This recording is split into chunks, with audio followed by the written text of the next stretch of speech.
오늘 하나님 주신 말씀 마태복음 21장 18절부터 22절까지 말씀입니다. 신약성경 35페이지에 기록되어 있는 마태복음 21장 18절부터 22절까지 말씀 보겠습니다.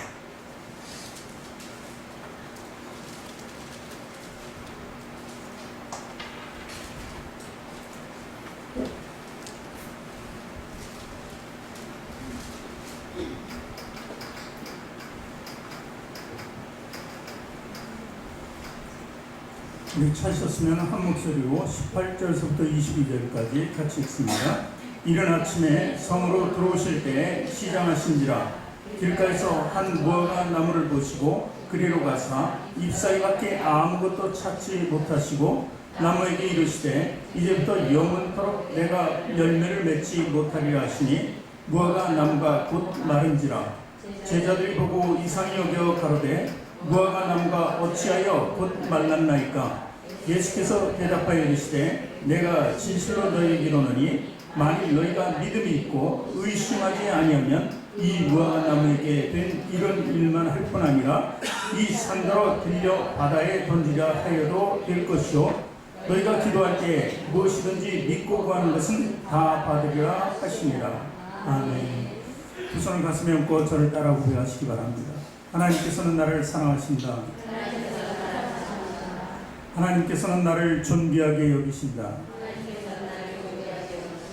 하나님께서는 나를 축복하신다. 하나님께서는 내 문제를 해결해 주신다. 믿음이 고백이 됩니까? 아멘. 우리 앞뒤 전후 좌에 계신 분들에게 당신을 사랑하고 축복합니다.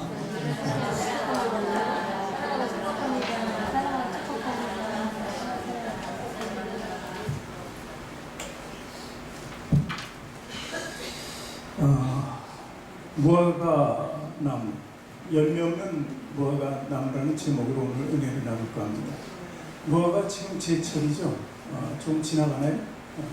무화과 지금 장인어른은 많이 나와 있는 것을 볼 수 있습니다. 저는 근데 그 식감 때문에 이상하게 왠지 식감이 저에게 맞지 않아서 개인적으로 별로 좋아하지 않고 잘 먹지 않습니다. 그래서 무화과 박스가 하나 들어오면은 다 저는 먹지 않아가지고 사모님 다 챙겨서 다 드십니다. 사모님은 곱하기 2로 좋아하시니까요. 어쨌든 이 무화과 나무라는 게 우리에게 주는 영적인 말씀이 무언가를 살펴보기로 합니다. 제가 미국에서 이제 목회할 때 우리 저희 미국 교회 안에 가운데 보면은 무화과 나무가 하나 심어져 있어요. 딱 한 그루 크게 자랐는데 아이들이 올라가 앉기도 합니다. 그래서 무화과가 많이 열려요. 많이 열리는데 미국 사람은 이것을 절대 따먹지 않습니다. 오늘 길가에 있는 무화과 나무라 그러는데 미국 사람들은 길가에 있는 어떤 과실나무도 따먹지 않습니다. 먹고 혹시 그 사람이 상하면은 병들거나 그 질병을 얻으면은 책임을 못 지기 때문에 아예 아주 그 먹음직한 그 감이나 뭐 귤이나 오렌지가 열려 있어도 절대 따먹지 않아요. 그리고 자기 집 앞에 누가 따라오면 그것도 제지합니다. 혹시 먹고 탈라면은 그를 소송을 거는 그 집 앞에서 먹고 그랬다. 그 집 앞에서 심은 것이 뭔 약을 뿌렸나. 뭐 이렇게 소송으로 갈 수도 있기 때문에 그래서 먹지 못합니다. 그러나 그것은 말이 사실 좀 지나친 거죠. 그 열매가 맺고 과실이 열매 맺은 것은 다 사람을 위해서 우리가 취해서 먹고 즐기기 위해서. 그래서 미국에 있는 그 무화과 나무는 전혀 미국 사람들은 안 따먹고 우리가 다 독차지해서 먹어요. 근데 한 2달 동안 계속 열린 거예요. 매주 가면은 땀만큼 또 익어 있고 열려 있고 그러니까 또 먹고 그럼 그 다음 주에 가면 또 있고 그래서 아이들은 또 그 나무가 함부로 있기 때문에 올라와서 애들은 앉아서 사진도 찍고 합니다. 어른들은 무화과 나무가 저 끝에 달린 것까지 따기 위해서 또 나무 위에 올라가기도 해서 막 흔들어서 따기도 합니다. 그 무화과 나무 지금도 생각이 납니다. 거기는 무화과 나무가 있으니까 무화과 나무가 어떻게 생겼는지 설명 안 해도 다 아는 거예요. 우리나라에서 자라는 무화과 나무보다 훨씬 크고 두껍죠. 오래됐으니까. 자, 무화과 나무의 비유를 오늘 드셨는데 비유라기보다는 실제 상황이죠. 그런데 예수님께서는 무화과 나무와 함께 이스라엘 백성들에게 삶에 필요한 나무를 하나 요한복음에서 제시합니다. 그것이 바로 포도나무입니다. 오늘 말씀 전장에도 기록되어 있는 게 포도나무인데, 말씀 전에도. 그래서 요한복음 15장 4절 5절에 포도나무의 비유를 드시면서 이렇게 말씀하시죠. 우리 같이 읽습니다. 내 안에 거하라, 나도 너희 안에 거하리라. 가지가 포도나무에 붙어 있지 아니하면 스스로 열매를 맺을 수 없음 같이 너희도 내 안에 있지 아니하면 그러하리라. 나는 포도나무여 너희는 가지라. 그가 내 안에 내가 그 안에 거하면 사람이 열매를 많이 맺나니 나를 떠나서는 너희가 아무것도 할 수 없습니다. 이렇게 기록하고 있습니다. 그래서 포도나무, 이스라엘 백성들이 가장 친근하게 다가오는 두 나무가 포도나무와 무화과나무입니다. 포도나무의 비유를 들어서 그 열매를 맺기 위해서는 예수님이 그 안에 계십니다. 그래야 좋은 열매, 선한 열매, 열매를 맺을 수 있다고 이렇게 말씀하신 겁니다. 그런데 오늘 무화과나무의 비유를 들면서 그것은 또 반대입니다. 무화과나무가 열매를 맺지 못하니까 그것을 저주하시는 예수님을 볼 수 있습니다. 이 두 나무가 성경에 다 등장하는데 많이 등장하게 되죠. 이스라엘 삶과 같이 성도의 삶에 비해서 자꾸 얘기하니까 이 두 나무는 자꾸 등장합니다. 이 두 나무 중에 제가 퀴즈를 하나 낼까요? 어떤 나무가 성경에 먼저 나왔을까? 성경에 포도나무가 먼저 기록되어 있을까요? 아니면 무화과나무가 기록되어 있을까요? 성경을 아는 분이 있습니까 혹시? 네. 먼저 포도나무가 나오는 대목을 우리가 읽어봅니다. 창세기 9장 20절 21절을 같이 읽습니다. 노아가 농사를 시작하여 포도나무를 심었더니 포도주를 마시고 취하여 그 장막을 벌고 벗은지라. 포도나무를 심었다고 이제 사실 9장에서 나오는데 사실 그 전에도 나오죠. 오늘 보니까 21절에 보니까 벌거벗은지라. 그러니까 취했다는 얘기예요. 취하고 사람이 보통 행동하는 것과 다른 행동, 다른 모습이 나오죠. 이게 죄악된 모습입니다. 그래서 술 취하지 말라고 이렇게 성경은 말씀하시는 거죠. 근데 이전에도 포도나무는 쓰여지지만 않았지 기록돼 있을 거예요. 기록만 안 돼 있었을 거예요. 그러니까 그 포도나무에서 나온 포도주라든지 또 이제 뭐 여러 가지 술 이런 것이 죄악의 근원이 됐겠죠. 그래서 죄악이 관용돼 있으니까 이 노아를 통해서 홍수 심판이 이루어진 것 아닙니까? 그러니까 있긴 있었는데 성경에 등장하는 것은 9장에서 등장했다. 그렇다면 무화과나무는 언제 등장할까요? 무화과나무 이보다 한참 앞섭니다. 그리고 앞서는 정도가 아니라 이 땅이 아닌 에덴 동산에서 무화과가 나온다는 사실을 알아야 됩니다. 창세기 3장 7절을 읽습니다. 이에 그들의 눈이 밝아져 자기들이 벗은 줄을 알고 무화과 나무 잎을 엮고 치마로 삼아. 그러니까 에덴 동산에 무화과 나무가 있었다는 것을 우리가 알 수 있습니다. 왜냐하면 에덴 동산에서 사단을 통해서 이제 범죄하게 되죠. 선악과를 따먹고 눈이 밝아졌습니다. 눈이 밝아졌다는 것은 왜? 추한 모습이나 죄나 이런 것들을 보게 되는 거예요. 그래서 자기의 모습을 발견하고 얼른 가릴 수 있는 게 뭐냐? 잎이 무성한 무화과 나무 잎을 가지고 가렸던 것입니다. 그러나 그 무화과 나무 잎은 어떻게 돼요? 계속 가지고 있어봐야 가려봐야 썩게 됩니다. 그러니까 뭐 양은 많으니까 계속 바꿔가면서 가리면 되겠죠. 그러나 그 가림은 썩는 것을 내게 됩니다. 그래서 우리의 죄는 아담과 하와가 무화과 나무 잎 가지고 영원히 가릴 수 없듯이 우리의 죄도 영원히 가릴 수가 없습니다. 단지 그것을 가리기 위해서는 하나님이 주시는 가죽, 짐승의 가죽이 필요했어요. 피 흘림이 필요했다는 사실입니다. 그래서 우리는 피 흘림을 통해서 구원을 받게 되고 그들도 피 흘림을 통해서 구원을 받게 된다는 것을 예시해 주신 것입니다. 그래서 우리는 어떤 피로 구원받습니까? 예수님의 피죠. 예전 구약시대의 사람들은 한시적인 피로 인한 죄사함이죠. 동물의 피로 정해진 동물의 피로 이렇게 죄사함을 받았다는 것을 알 수 있습니다. 어쨌든 이 포도나무와 무화과나무를 이렇게 성경에서 보니까 이게 죄의 상징인 것 같아요. 그렇죠? 죄의 상징으로 나타납니다. 그것을 조금 더 깊이 들어가 보면은 이 이스라엘 백성들 삶 속에 얼마나 이것이 필요한 것인가를 알 수 있는데 하박국서 3장 17절 18절에 이 말씀도 같이 읽습니다. 비록 무화과나무가 무성하지 못하며 포도나무에 열매가 없으며 감람나무에 소출이 없으며 밭에 먹을 것이 없으며 우리의 양이 없으며 외양간에 소가 없을지라도 나는 여호와로 말미암아 즐거워하며 나의 구원의 하나님으로 말미암아 기뻐하리로다.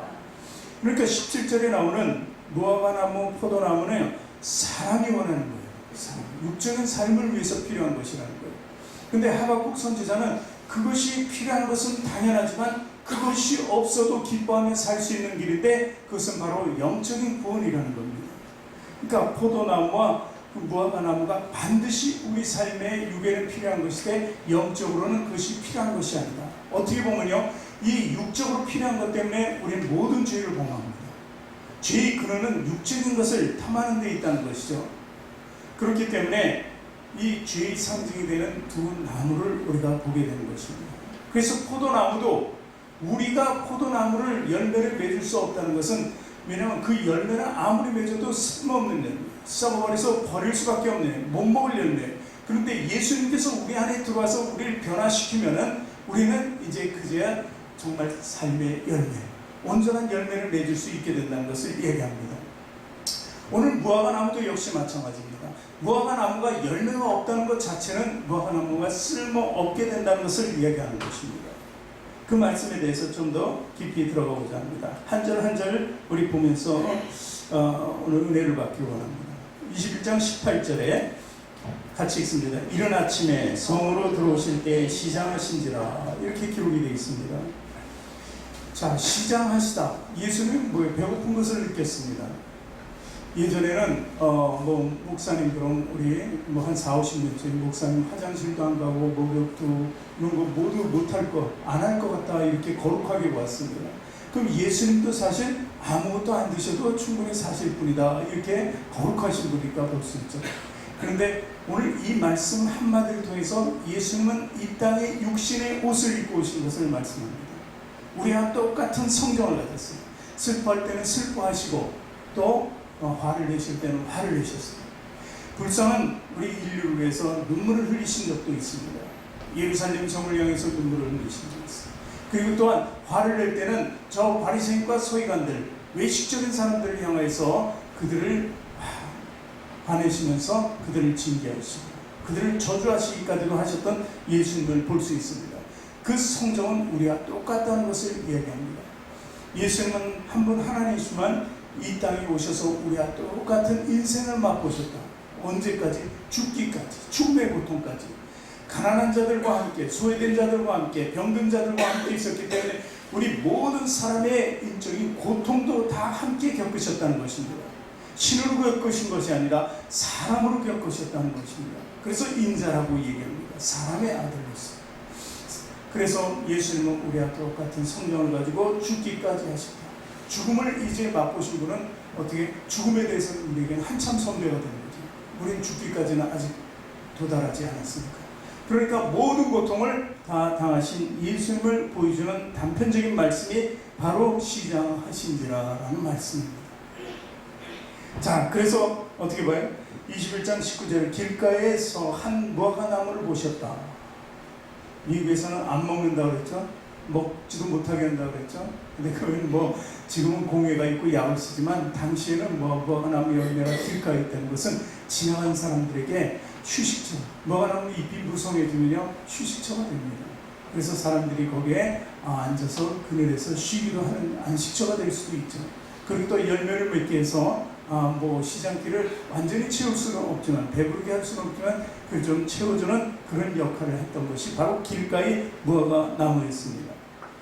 이 무화과나무는 사실 지금 예수님께서 이때는 4월경입니다. 4월경, 6월절을 지내기 위해서 예루살렘 성에 들어오신 것으로 봐서 6월절, 4월쯤이라는 거예요. 4월에는 보통 열매를 맺지 않습니다. 6월과 9월, 또 12월에 맺는 나무도 있어요. 근데 4월 달에 공교롭게도 아주 작은 열매를 맺는 나무들이 있다고 해요. 작은 열매. 그러니까 첫 열매처럼 살짝 열리는 것이죠. 그 열매를 이야기하는 것입니다. 근데 그 열매가, 잎은 굉장히 무성한데 열매가 없다고 이렇게 말씀하시는 것입니다. 무화과나무 봤는데 열매가 없습니다. 왜 무화과나무에? 한문으로 무화과라는 게 무슨 뜻이에요? 무자는 없음 무자고 화는 꽃 화자잖아요. 그러니까 꽃이 없다.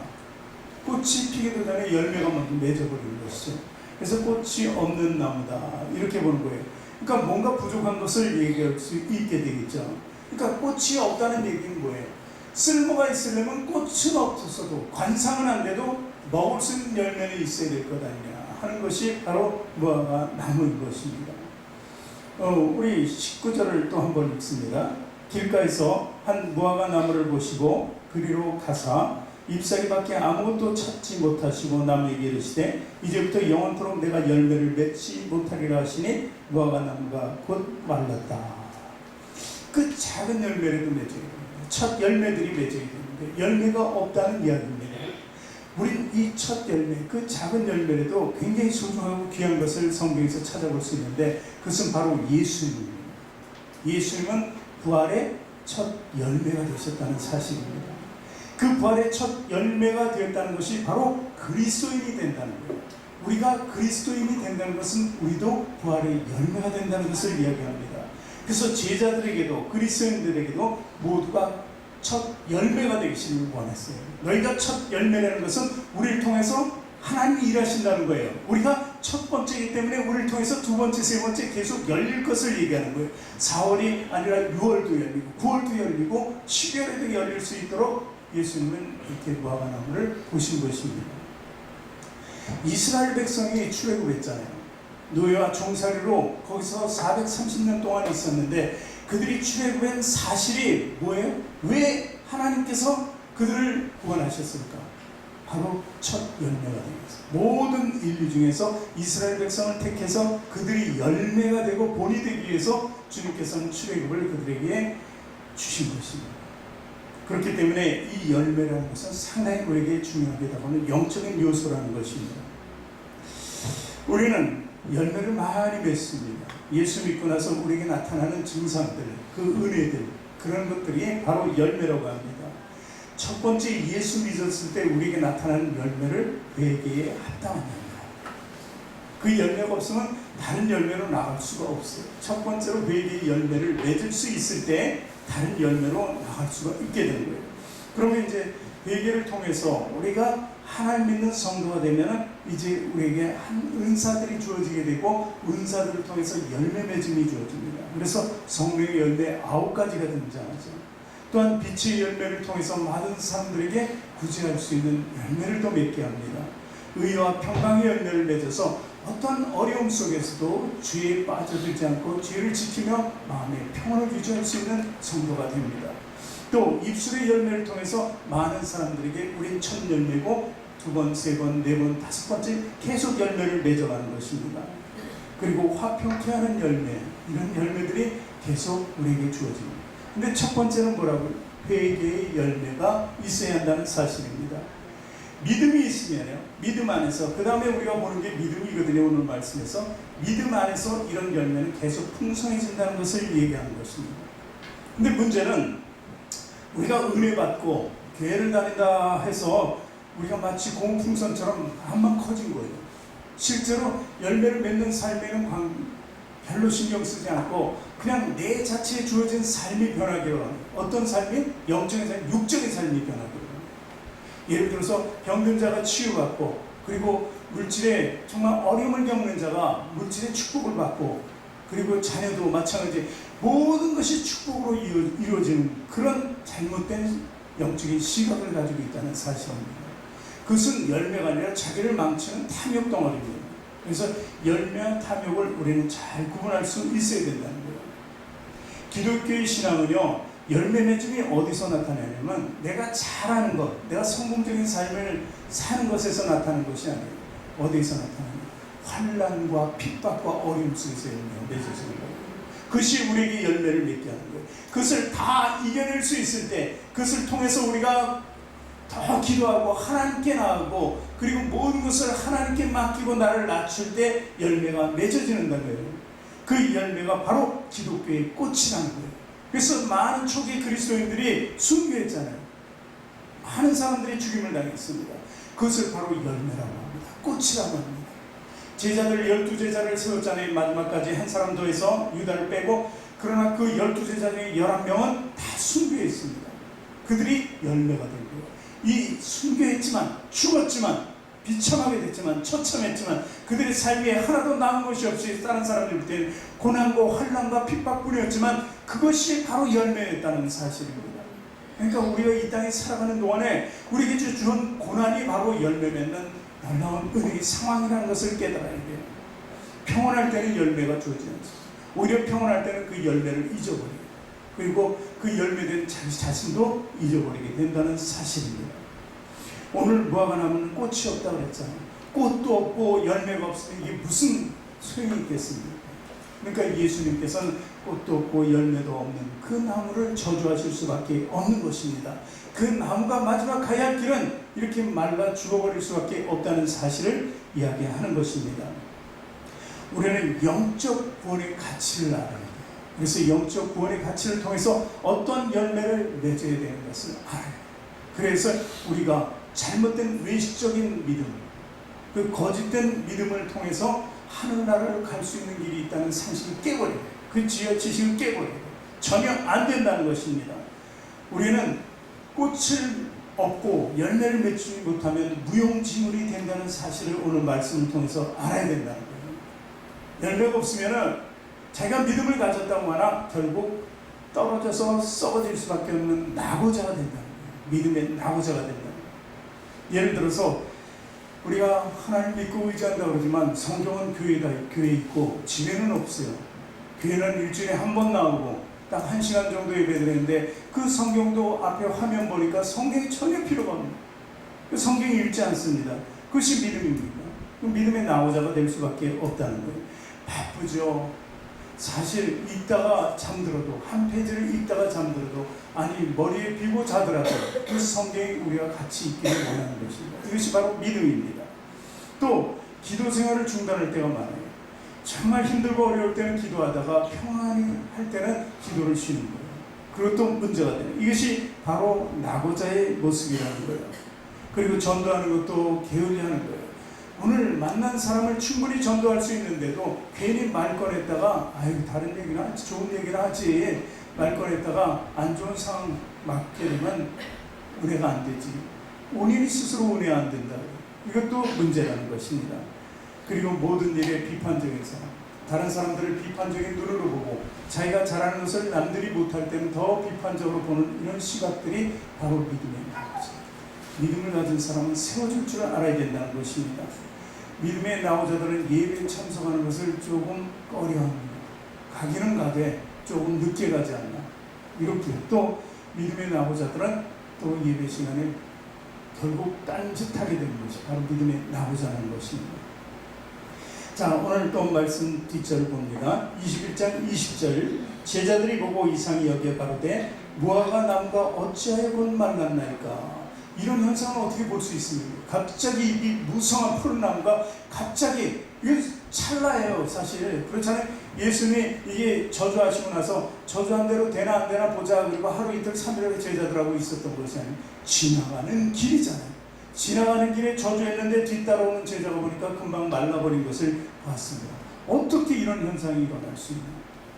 이렇게 질문을 합니다. 제자들은 어떻게라는 표현을 씁니다. how라는 표현을 쓰죠. 근데 예수님은 여기에 대한 답을 why로 대답합니다. 왜 그렇게 됐는지, 어떻게야 왜와의 차이는 굉장히 큽니다. 우리가 기도를 하고 하나님 믿는 신앙을 가졌을 때 우리에게 좋지 않은 일이 일어나면 어떻게 이런 일이 일어났을까? 어떻게라는 것은 따지는 거예요. 어떻게 보면. 근데 why, 왜 이런 일이 일어났을까 하면서 안으로 수긍하면은 그 이유를 찾게 됩니다. 나를 주님께서 부르시기 위해서, 더 우리를 끌어당기기 위해서 이런 고통을 주시는 겁니다. 그러니까 how는 밖으로 나가는 거고 why는 나를 주님 안으로 데리고 들어가는 것이라는 겁니다.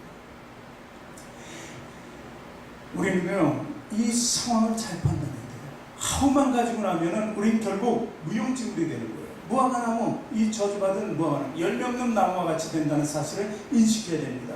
예레미야 8장 13절에 그 결과가 나옵니다. 여호와의 말씀이니라 내가 그들을 진멸하리니 포도나무에 포도가 없을 것이며 무화과나무에 무화과가 없을 것이며 그 잎사귀가 마를 것이라. 내가 그들에게 준 것이 없어지리라 하셨으니 믿음이 생겨서 구원받았다고 좋아했을 때 하나님께서 은혜를 주셨는데 그 은혜마저 다 차단될 수밖에 없다는 것을 얘기합니다. 진멸하신다고 말씀하셨습니다. 누가복음 13장 7절에 예수님께서도 이렇게 말씀하세요. 포도원지기 이르되 내가 3년을 와서 이 무화과 나무의 열매를 구하되 얻지 못하니 찍어버리라. 어찌 땅만 버리게 하느냐. 땅을 잘 개간했습니다. 그리고 나서 묘목을 심은 거죠. 무화과 나무. 적어도 3년이면 열매가 맺어야 되는데 맺지 않으니까 그것들을 다 뽑아버려야지. 땅만 아깝다는 것이죠. 차라리 다른 것을 심자는 것이죠. 이렇게 주님께서는 말씀의 비유를 통해서 열매를 맺지 못한 무용지물이라는 그런 것을 다 저주하시고 진멸해 보시고 제하여 버리신다고 말씀하시는 것입니다. 이제 예수님께서 말씀을 정리하시죠. 대답을 통해서 마태복음 21장 21절 22절을 같이 읽습니다. 예수께서 대답하여 이르시되 내가 진실로 너희에게 이르노니 만일 너희가 믿음이 있고 의심하지 아니하면 이 무화과 나무에게 된 이런 일만 아니라 이 산더러 들려 바다에 던져지라 해도 될 것이요 너희가 기도할 때 무엇이든지 믿고 구하는 것은 다 받으리라 하시니라. 아멘. 자, 여기 산이란 산더러 들려서 바다에 던지라. 산을 왜 바다에 던질까요? 믿음을 보여주기 위해서, 하나님의 능력을 보여주기 위해서. 이 산이라는 단어는 장애물을 얘기합니다. 우리가 인생의 장애물, 산을 어떻게 옮길 수 있습니까? 우리가 넘지 못할 그 장애물을 산에 비하는 것입니다. 근데 그 넘지 못할 것, 인간적으로 한계가 있어서 되지 못할 것들을 하나님께서 이루신다는 거예요. 하나님은 온 우주를 창조하셨잖아요. 창조하신 분이 바로 우리 기도를 통해서 넘어가게 하신다는 뜻입니다. 그래서 우리는 이 장애물을 여러 가지 표현을 쓰는데 두 단어로 쓴다면 고난과 환난입니다. 이 장애물은 고난과 환난이에요. 우리가 당해낼 수 없는 고난, 우리가 정말 어떻게 이겨낼 수 없는 그 환난을 얘기하는 그 두 단어. 그런데 그 두 단어가 우리에게 축복이 된다는 사실을 알아야 돼요. 로마서 5장 3절, 우리는 고난에 대해서 뭐예요? 고난이라는 것은 장차 다가올 영광과 좋게 비교할 수 없도다. 환난에 대해서는 어떻게 돼요? 로마서 5장 3절서부터 4절 보면 환난이 축복인 것을 얘기해 줍니다. 같이 읽습니다. 다만 이뿐 아니라 우리가 환난 중에도 즐거워하나니 이는 환난은 인내를, 인내는 연단을, 연단은 소망을 이루는 줄 알리라. 그러니까 지금 고난과 환난이 문제인데 고난은 영광을 우리에게 보여주고 그 다음에 환난은 소망을 이루게 해준다는 거예요. 우리 소망이 무엇입니까? 마지막 날 주님께 정금같이 당하는 거예요. 고난과 환난을 통해서 우리는 다 불순물이 걸려지고 이제 정금 아주 99%가 아니라 99.99가 아니라 100%의 정금이 되어서 하나님께 올라갈 수 있는 길. 그것이 바로 우리 소망을 이룬다는 사실입니다. 그러니까 우리에게 산이라는 장애물은 우리가 넘어가려고 애쓰는 과정에서 그리고 넘어가려고 하나님을 만나기 위해서 하나님께 부르짖는 기도를 통해서 그것이 영광으로 변하고 우리의 소망을 이루는 놀라운 은혜로 변한다는 사실입니다. 그러므로 우리는 이 믿음에 대한 기도를 해요. 믿음이 없으면 전혀 산을 옮길 수가 없습니다. 믿음은 모든 의심을 버리는 것입니다. 그래서 의심에 대해서 얘기하잖아요. 믿고 기도할 때는요, 우리가 자신을 이길 수 있어요. 내 믿음이 나 스스로의 그 부정적인 것을 모두 깨뜨려버릴 수가 있다는 것입니다. 그래서 기도할 때 한쪽으로는 아니야, 안 될 거야, 이렇게 하면서 기도하는 사람이 많습니다.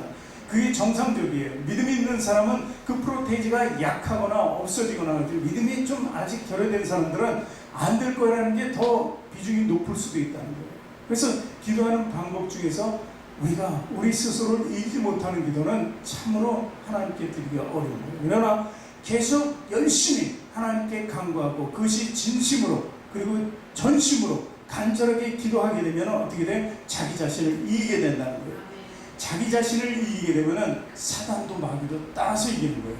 문제는요, 사단과 마귀가 아니라 자기 자신이에요. 이 육신, 우리가 가진 그 껍데기가 이게 문제라는 것입니다.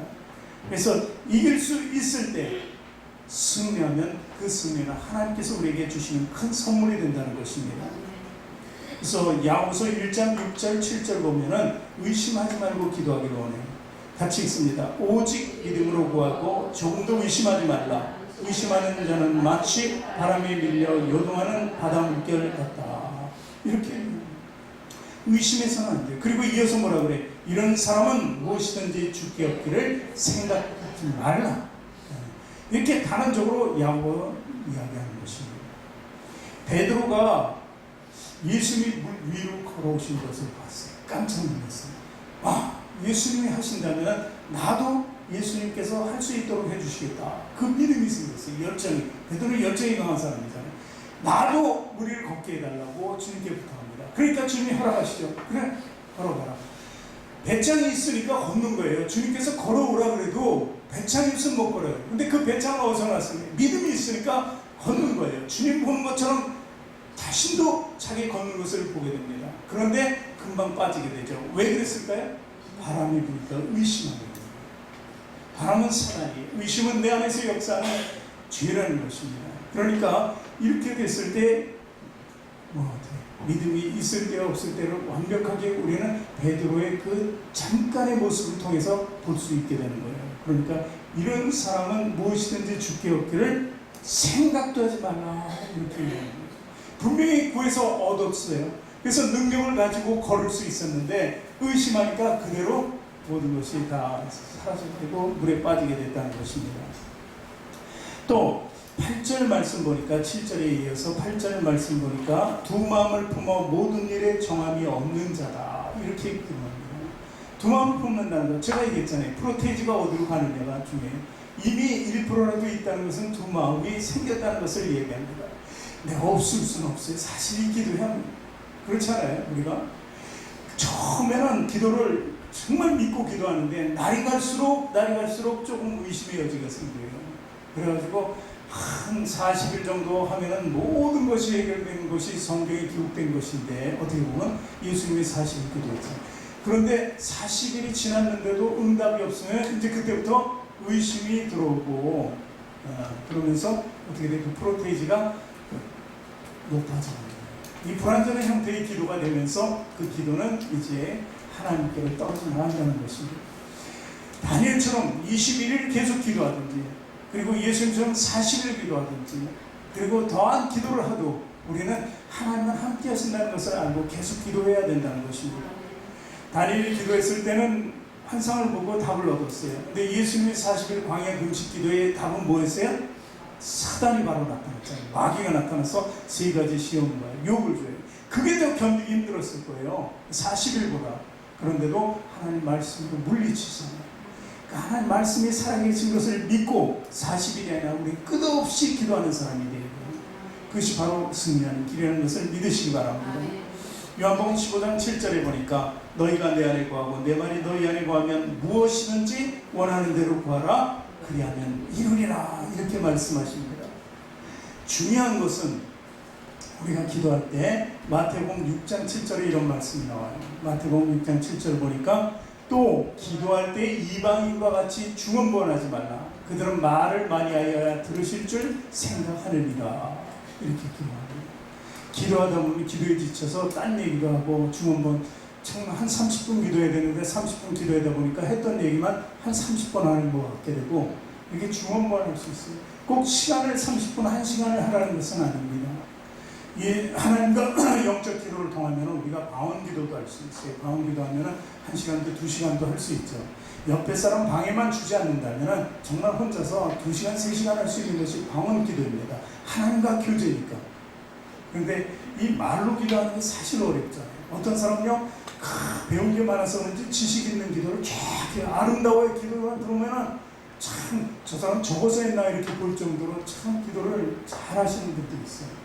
그럼 어떤 사람은요, 가서 말주변이 없으니까 간단하게 기도해요. 그거밖에 할 수 없으니까.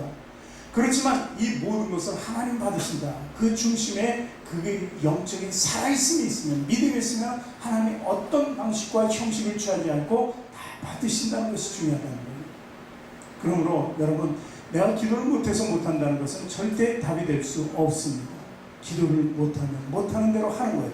하다 보면 그 기도가 길어질 수도 있고 늘어질 수도 있고 하나님을 감동시키는 기도가 될 수도 있고 또한 나와서 방언 주신 방언 기도를 할 수 있게 된다는 사실입니다. 그래서 우리는요 쭉저이같이 살면 안 돼요. 가라지같이 살면 안 돼요. 이방인과 이 믿지 않는 사람들은 쭉저이 가라지라고 그러잖아요. 그러니까 가라지같이 염소같이 살아서는 안 돼요. 우리 성령의 소욕을 가지고 알곡의 삶을 살아가야 한다는 것입니다. 오늘 주님께서는 결론적으로 무화과 나무의 표적을 통하여 오늘 우리에게 두 가지 깨달음을 주십니다. 첫 번째는 믿음이라는 것, 형식과 의식의 껍데기를 벗고 합당한 신앙의 열매를 맺습니다. 형식과 의식적으로는 절대 열매를 맺을 수 없다는 사실을 알아야 되는 것입니다. 두 번째는 믿음으로 하는 기도의 능력, 그리고 그 비밀에 대해서 오늘 말씀을 드리면서 가르쳐 주셨다는 거예요. 그래서 우리는 이 두 가지, 믿음과 기도가 우리 생활에 얼마나 절실한가, 그것이 하나님께서 말하는 꽃이 될 수도 있고 신앙의 꽃이 될 수 있고 신앙의 귀한 열매가 될 수 있다는 사실을 알아야 됩니다. 우리는 그것을 위해서 오늘도 신앙으로 믿음으로 견주합니다. 우리 교인들 모두가 정말 성공적인 믿음 안에서 축복받는 귀한 은혜가 있기를 다시 한번 주님의 이름으로 축원합니다.